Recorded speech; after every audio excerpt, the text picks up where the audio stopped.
Israeli Prime Minister Benjamin Netanyahu is set to visit with President Trump at the White House tomorrow. The meeting will make Netanyahu the first foreign leader to meet in person with Trump over his sweeping new tariff policy, which includes a 17% levy on Israeli goods. The two leaders are also expected to talk stalled efforts to reach a new Gaza hostage and ceasefire deal, as concerns are mounting that Israel's renewed offensive against Hamas may be endangering the lives of the remaining hostages.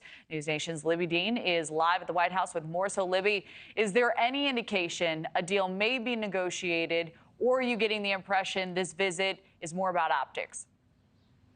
Well, optics are certainly a concern here, but we know that President Trump and Benjamin Netanyahu, Kelly, have really been have a close relationship, have been close in the past and probably will be in the future. But the prime minister certainly hoping to reach a deal with President Trump here, specifically on tariffs, because Israel is facing that 17% increase after Trump made that announcement this past week. But Netanyahu putting out a statement ahead of this visit, highlighting the what he calls vital relationship between the U.S.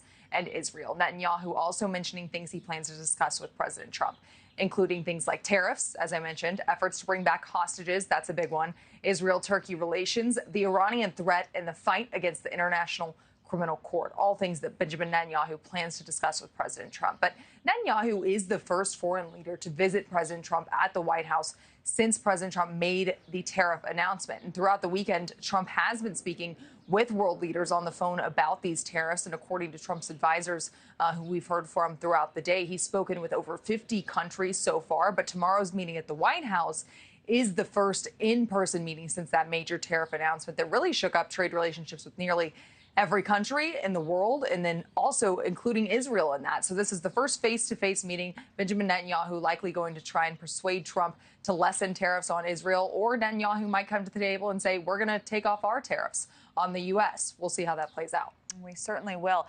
How realistic is real progress in the way of a new ceasefire deal and the release of the remaining hostages now?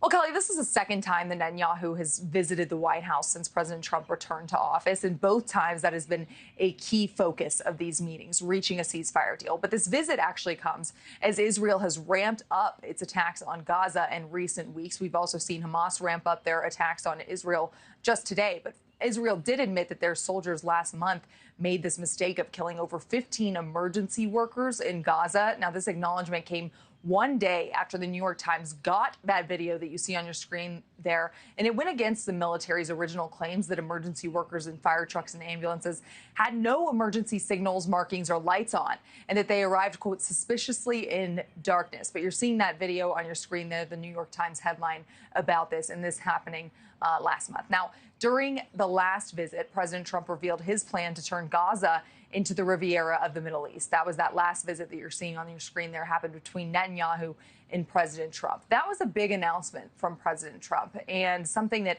he hasn't really expanded many details on. But a ceasefire is something that they're going to be talking about. Tariffs is something that they're going to be talking about. We'll see if Netanyahu meets with any of Trump's tariff advisors, someone like Howard Lutnick, the Commerce Secretary, or Peter Navarro, who have really been pushing the needle on these tariffs and negotiating with these countries, as President Trump has as well. But he's going to return to the White House, President Trump, later this evening. We'll see if he takes questions on this and how he might approach this meeting with Netanyahu, and Netanyahu will be arriving here in Washington tonight.